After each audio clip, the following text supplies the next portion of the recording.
Hey guys, Snoozy here, and today we are going to be working on a new kind of build here. This is not a very popular build, however it is something that you guys were asking to see. I personally don't play this build very often just because it requires a lot more work in the actual gameplay than I prefer to do. However, it's a really unique build, it's really fun, and it really thrives in party play, especially if you have Amazons or physical damage dealers with you. So let's get right on into it. This is going to be the Bear Enchantress on the Sorceress. So first off, let's go ahead and look at these stats here. They're a little jumbled up. This is build in general is going to be a lot of what is available to you. As you can see, my resistances are a little screwy here. They change depending on the set of items that I'm going to have. We're going to go over the alternatives and the ways that I would personally fix this. I just wanted to kind of give you some loose equipment that you could use. But resistances are going to be an issue on this build, and you're going to have to find some creative ways. So for the strength, you're going to want to make sure that you can wear all of your gear. The big thing here is going to be the spirit on the swap, which is 156 strength. I'd kind of recommend just getting this to get that extra 1 to skill in the battle orders. If you do not want to do this, what you could do is use a lidless instead. What you have to be careful of is because we are using a beast, and the beast does give strength, and then the Berserker Axe requires 138 strength of itself. If you don't do your strength right, what's going to happen is you're going to have your equipment here. You're going to swap to your battle orders. You're going to lose that 40 strength, and you are not going to have the 156 strength for your spirit. So you're going to want to take off your beast while you're doing these calculations, because this will not be available to you on your swap. On top of that, we are going to be a max block build, as you can see here. This does require a lot of dexterity, so this will also give you some attack rating. Your enchant will also bring you up higher, so you're going to have a higher than a 52% chance, but we'll get to that later. After that, I like to put about 50 to 100 maybe points in here, depending on how much you really like Energy Shield. Just a real quick spiel on how Energy Shield works, and if you want a deeper one, you can look into my other videos. The Frost Nova Sorceress and the Nova Sorceress would be good ones. Essentially, Energy Shield does not care about resistances. Poison damage will go through your Energy Shield. And that's about it. So if you want a deeper dive into how that actually works, check out my other videos for that. Since this is not an Energy Shield heavy build, I'm not going to go into super detail with that. Like I said, your resistances are going to be an issue, and you will be able to get them pretty high if you get some really insane gear. So once we get through that, let's go ahead and take a look at our gear. As we talked about, we're going to be using the Berserker Axe with a Beast rune word. This is the only weapon that will work. You cannot use any other weapon. This is a mandatory item because this is what is actually giving us our Werebear. If you do not want to go full-blown into the melee style sorceress, you could use a passion, which will give you zeal. That'll be a different gear set and build completely, but that is a possibility if you don't want to go straight on into this, because this is expensive. This does cost a burn for you to mess around with. So really make sure you're committed to this build because it's extremely expensive. Our helmet and our shield are going to both be dreams. I'd recommend the Troll's Nest. You get a nice chance to block there. Really, your helmet could be anything as long as it's not too crazy. I think the Coronas are like 174 strength, so I wouldn't recommend that. I would recommend something with a lower strength requirement that's going to be under the 156. So the reason we're using this, and we will get into the mechanics of this later, is going to be the Holy Shock Aura. That's a huge thing that you're going to want, and that's going to be where a lot of our damage can come from. Maybe half. Without doing math, I don't really know, but we'll say about half. On top of that, you're going to use 2 of those. That way you're going to have a level 30 Holy Shock Aura. You're not going to have 2 level 15s where it ticks twice as fast. You're just going to have 1 level 30 and it's going to tick. It'll also give you a ton of lightning damage to your auto attack. High Warlords, pretty common. You know, you get that 20% attack speed and that $1 skills, some res and some other things. For this build, since we are using max block and the frames as a Werebear sorceress kind of suck, we're going to be using a Guardian Angel. We're not a paladin, so we don't get the 1 skills, but we're going to get that 30% faster block rate, 20% increased chance of block rate. You know, you get some attack rating there against the demons, and you're getting the resistance and the increased attack speed from the jewel in there. These can help with your breakpoints and help with some of the resistances. If you're going to shift gear around, just really use some enhanced attack speed calculators and stuff like that to make sure you're hitting your breakpoints. In the description, I'm going to put the one that I've been using. It seems relatively accurate, so hopefully that'll work for you guys. But really, you have to be very careful with this build because the resistances are hard to pack in and your frames are extremely finicky. So please check your frames every time you decide to swap some gear out. For our gloves, we're going to get the 20% attack speed on here to hit some breakpoints. And you're going to get, this one just has some dual leech, some crushing blow, strength, life, and resistances. You don't need this exact thing. Couple things is you're going to want that enhanced attack speed. You're going to want some leech on there. And then strength, life, resistances, really big. Honestly, with how much of a pain the resistances are, I might drop some of that stuff to get more resistance on these gloves. Ravenfrost, just your standard, cannot be frozen since we don't have it anywhere else. You're really going to want this. I'd say this is almost mandatory. I mean, on top of that, you're also going to get the cold absorb, some dex, and some attack rating. The cold absorb will be nice because there are going to be the cold enchanted that'll blow up in your face when you hit them. So you're really going to want this. The cannot be frozen is crucial. This is just a temporary holding place ring, the Bullcathus wedding ring. You get that 1 to all skills and the 5 stolen life. You might want this if you can't get the life on your gloves. However, I don't really think it's that great of a ring for this. Personally, I would go for a 10 to faster cast rate ring with resistances on it. Lots and lots of resistances, as much as you can. And the reason for that is going to be when you're trying to teleport, there's no cast speed on this. There's no cast speed on Beast. There's no cast speed on our swap. There's no cast speed anywhere. But with on your swap having a 35 cast rate on there, you're going to go ahead and have enough from your faster cast rate ring to hit another breakpoint for teleporting. Really nice for stuff like Chaos Sanctuary going down the river or any other places. The boots, War Travs, as always, I use them in every build, and I say it in every build. If you want Magic Find, you can use these. However, the best in slot is probably going to be something like Tri-Res boots with some faster hit recovery, faster run walk. You can even get Magic Find on Tri-Res boots. It's just going to depend what's available to you. If you do not want Magic Find, Alder's boots would also be pretty good. You're going to get your run walk, you're going to get life, and you're going to get that fire resistance. Which is really nice because you're going to see once we get into the Chaos Sanctuary, everything's pretty smooth sailing until we get to the bottom seal with those Venom Lords. Since I did not fix my fire resistance for this build, it's a little spicy, but you'll get there. We'll see that.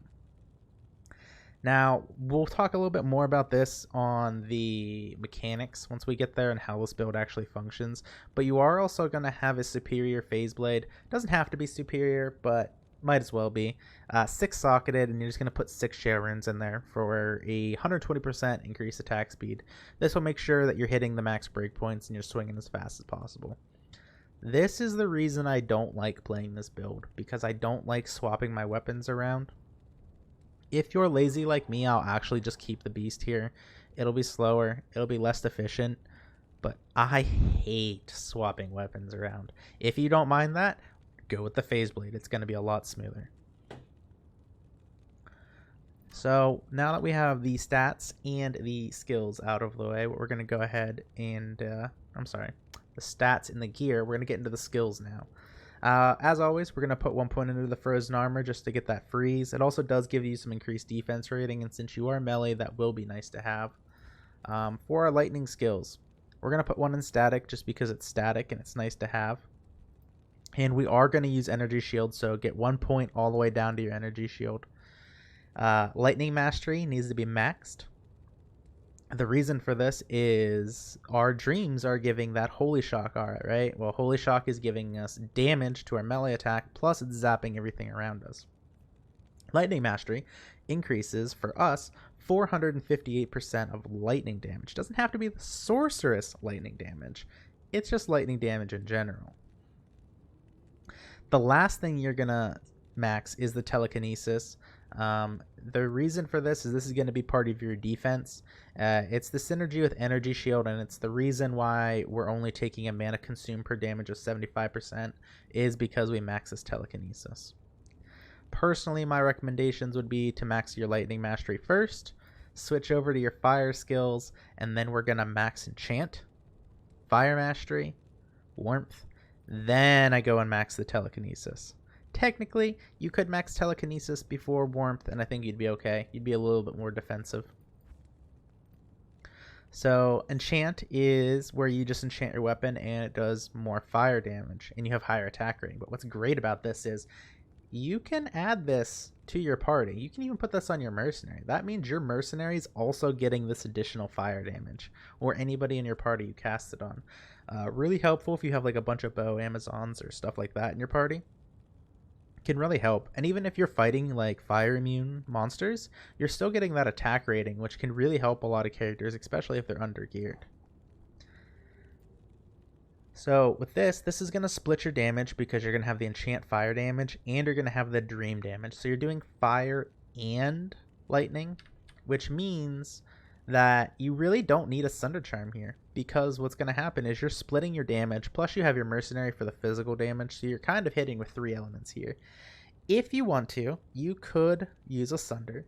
I would probably recommend the Lightning Sunder, but since we're already having resistance issues, it'd be really hard to make up even a perfect roll Sunder of minus 70 lightning resistance, so I'd be really careful with that. Down here, these are just your life resistances. These are extremely expensive. These are placeholders again. You're probably not going to be able to afford these. Just use these to hit your faster hit recovery breakpoints with whatever gear you have on. And then also make sure to stack as much as resistance as you can. Up here, we're using the life skillers. You can swap these out for faster hit recovery skillers if needed. Or you can just use plain skillers if you can't afford these. I mean, realistically, this build should work just fine with normal skillers. Your Andy and your Torch are standard. Get them with the best stats that you can afford. They're really going to help with your resistances, though. So I would try not to slack too much on these if possible, but if you can't, that'll be okay. Same as always, we're going to do an Indario's Visage. I forgot to put the Ral rune in here. Notice how it has the fire resist minus 30. If you put a Ral rune in there, you're going to have no negative penalty to fire resistance, which is going to be really helpful for your mercenary. Fortitude, as always, is the best in slot. This one is not ethereal. If you're only ever going to use it on your mercenary, ethereal is the way to go. I would say Archon Plate or higher. Sacred Armor is probably the best, but it will require you to be quite high level to have your mercenary have enough strength for it. And the base itself is extremely expensive. If you have like an Amazon or something where you're using Fortitude on it, it's not terrible. You can run a non-ethereal Fortitude here. That way you don't have to buy 2, and you'll have to swap your gear back and forth. Since we are doing lightning and fire damage, Infinity in a Thresher or an equivalent base is going to be your go-to. It gives you that Conviction Aura that's going to go ahead and lower the monster's resistances all around you. It's important to note that we are not wielding the Infinity ourselves, so that minus to 55 to enemy lightning resistance does not apply to us. That's only for the mercenary, and that's going to be off any lightning damage he's doing, or like that chain lightning there. So pretty much he's wearing Infinity for the Conviction Aura, and just so he can do a buttload of damage, because down here, top end 6.4k. He's doing a decent amount of damage here. So for the mechanics of this, the big thing is going to be making sure you're hitting all of your breakpoints. You have to worry about your faster cast rate. You have to worry about faster hit recovery. You're going to have to worry about your faster block. You're going to have to worry about your chance of blocking. There's a lot of stuff that you're going to have to worry about, and the more you change up gear, the more you're going to have to pay attention to. Really use the enhanced attack speed calculator to make sure that you're hitting your breakpoints, and double check your breakpoints every time you're moving stuff. This is quite a convoluted build, so you're going to be really careful with this when you're swapping stuff around. On top of that, if you are using a calculator, you're going to want to calculate here with the Fanaticism Aura if you're keeping Beast on. What I mean by that is when we shapeshift and we're staying in the bear form, if you're not going to be switching to your superior phase blade, when you're calculating the attack speed that you're going to need with your with your beast and with your gear, you're going to want to make sure that level 9 Fanaticism box is checked on the calculator. And the reason for that is that also increases your attack speed, and it's going to change your breakpoints in your favor quite a bit. So make sure you leave that checked. Now, if you are swapping to the phase blade, notice how I don't have Fanat anymore. So make sure you leave that unchecked. Realistically, I don't think you're going to hit a higher breakpoint with anything else other than the superior phase blade. I think this will probably be the highest attack speed you can get. So you're going to want to be really careful with that on how you're doing your breakpoints there. Inside of here, we did put that increased attack speed, 15 all res. If you don't need the attack speed, you could do something like an rune. It's going to be a lot cheaper. Or, if you find resistances in a different way, you can put something else in there. You could even cham it if you want. If you figured out how to deal with your resistances and you don't need attack speed, put a cham in there. That'll open up another ring slot where you don't need a Ravenfrost. There's different things and different ways of doing this that all work. Since this isn't like a meta build, to me, this build's more about just having fun and enjoying it. So really, you should build around what you enjoy. Use the items you like. Just make sure you're hitting your breakpoints. The other thing to really worry about here is, before you go and spend all the money, at least, please consider that this is something you want to do, because there is a lot more work with the gameplay. If you're using this phase blade, you're going to have to shapeshift out of Werebear, equip your Berserker Axe for your beast, then you're going to swap to your call to arms so you hit your breakpoints because the spirit shield, teleport to where you want, swap back to beast, then you're going to turn into the bear, then you're going to have to swap over to the superior phase blade. So it's important for you to decide if that's fun or not, and if that doesn't sound fun, what is the cutoff? Is it you want to get rid of this phase blade and you just want to keep the beast equipped and you swap when you need to? It'll work. It'll be fine. It won't be as strong as, the phase blade, but it'll be fine. It'll work. On your gear swaps, you could drop your gloves here. It might screw up your breakpoints, but you could put something like Dracul's on, and this will give you that life tap on striking. Might be nice if you're trying to kill like a Diablo clone or something like that. Your single target is insane, so you should do decently well with that. You could also take off the Arachnid's mesh and put like something like a Verdungo's on to get some additional damage reduction. But if you're doing stuff like that, just keep in mind your faster cast rate will drop, so check your breakpoints again. Other than that, I think we're ready to go. This is a single player game, and it is going to be on players 1, just to kind of show you what it's like when solo. This build would not be recommended for a players 8 if you're carrying. If you're playing with other people and leveling, I feel like this build will add a lot to it because of your enchant. And when you're enchanting, make sure you swap over to your call to arms. That way your spirit's out too. So you want to make sure you get your mercenary even though he runs away, like that.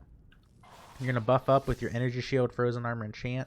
Pop the enchant onto your mercenary. We're going to double check. We have beast ready to go. And now we're going to teleport on down. And hopefully we can get to a spot up here. Go into your bear form, swap out to this, and now we're just going to start smacking stuff. We are going to put a portal down. Well, maybe we'll put a portal down. There we go. Like I said, inventory's a little bit tight with this build, but as you can see, the single target damage when you smack stuff is pretty good. Look at that. We're hitting almost max breakpoint, if not max breakpoint, depending on which gear you're choosing to do. And we're doing 4,861 to 60,000 damage single target. On top of that, our mercenary is now doing 8.4k per swing. You can ignore his resistances being low. He's got a lower res curse on him, as you can see over here.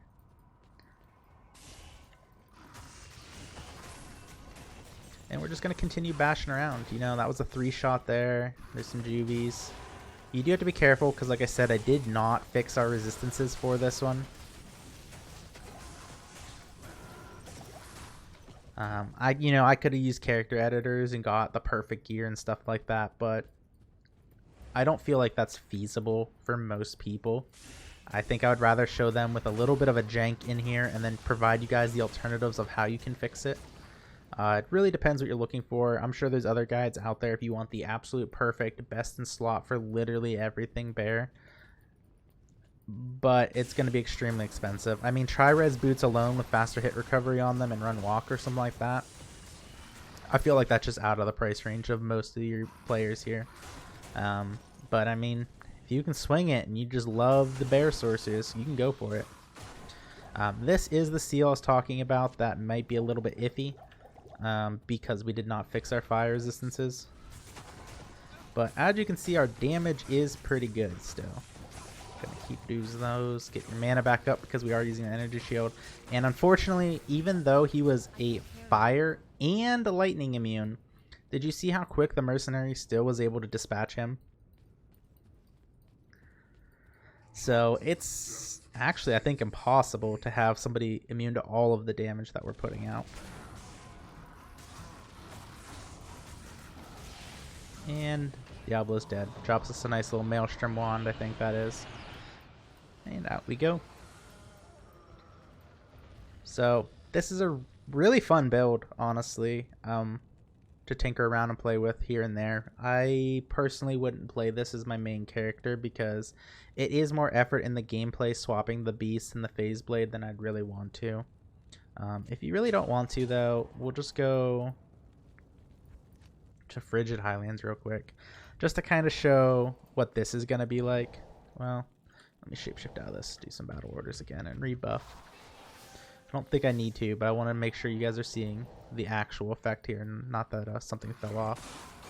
So this is how fast you're going to swing with the Berserker Axe, roughly. You know, it's going to depend on your gear and making sure you're hitting those breakpoints still. Still playable. Still does pretty good. I mean, that's what, 5%, 10% of their life. He was already at 25 before I even got to him. Most of your damage is going to be the single target, though, so it is a slow kill clear. But at the same time, it's fun and it's really cool. I like showing up in, you know, the public games and turning into the Werebear with the little energy shield on there. You get a couple questions here and there, and people definitely notice. So if you're looking for some attention, this build should get it for you.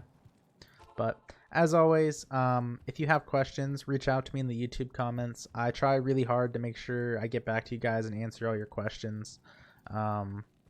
As I said before, the enhanced attack speed calculator that I personally use, I'm going to put in the description. I do not own this or associated with it, so do use it at your own risk. It's just a web page, but you should really look at this stuff for yourself before you just trust streamers or YouTubers or whoever. So with that said, I really hope you guys enjoy this guide. Please reach out if you have questions because there are a lot of moving parts to this build, and I will talk to you guys later.